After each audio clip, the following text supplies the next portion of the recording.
Дем алыш күндөрүнө болгон прогнозубуз туура чыкты десек болот. Мисалы, ишемби күнү Бишкекте бир аз кар жаап аяз тоңду. Буга карабастан Борборуздагы негизги балатынын жандыруу аземине бир топ элдер келишти.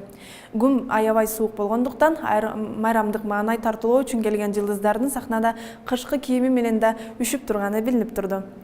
Ал эми жекшемби күнү катуу бороон менен кар жаап, азыр Бишкекте сиздер көрүп тургандай кар топтолуп турган кез. Мындан ары кандай аба райы күтүлөт? Бул туурасында мен Гүлүм Эркинбек кызы 11 каналында айтып берем. Саламатсыздарбы? Картада көрсөтүлгөндөй, Атлантика тараптан келген бул жаан чачындуу циклон Казакстандын түндүк батышы аркылуу Каспий деңизинин түндүгүнө тийип, акырындык менен батыштан чыгышка урган шамалдын күчү менен биз тарапка багыт алды. Бирок мунун артында Атлантика дагы бир чоң циклон алып келип жатат. Бул кайсы жакка чейин барат, бизге жетпей тарап кетеби? Аны биз көзөмөлдөп айтып турабыз. Кытайга азыр 2-15 градустагы суук түштү. Ак Суу шаарында күн ачык болуп, Үрүмчү шаарында кез-кези менен кар жаап турат. Казакстандын түндүгүндө циклон жетпегендиктен Борбор шаары Астанада күн бүркөлүү эле турат.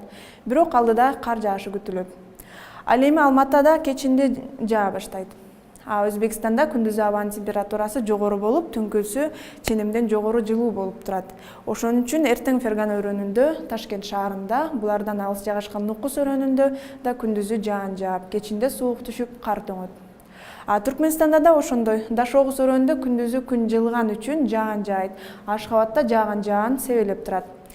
Тажикстанда аба ырайы туруксуз, себеби эртең борбору Душанбеде күндүзү кечки жаан төгөт. Мындан алыс турган Хорок өрөөнүндө суук түшүп, кар жаайт. Кыргызстандын түштүгү менен чектешкен Ходжент шаарында жаан кар менен коштолуп жаайт.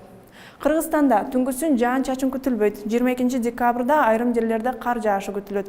Батыштан соккон шамалдын ылдамдыгы секундасына 4-9 метрге чейин жетет. Дем алыш күндөрү жаап өткөн жана күтүлүп жаткан жаан чачынга байланыштуу Кыргызстандын тоолуу райондорунда Бишкек-Ош автоунаа жолунун 121-138 жана 198-265 чакырымдарында жана Каракол-Эңилчек автоунаа жолунун 45-90 чакырымындагы автоунаа жолдорунда кар көчкүчүшүүсү жана кар күткү күтүлөт. Жолдор тайгак болуп, муз тоңот. Унаалардын ортосунда 500 метр аралык кыймыл чектелиши зарыл. Аба ырайынын өзгөрүүсү тууралуу бизден кабар алып туруңуздар.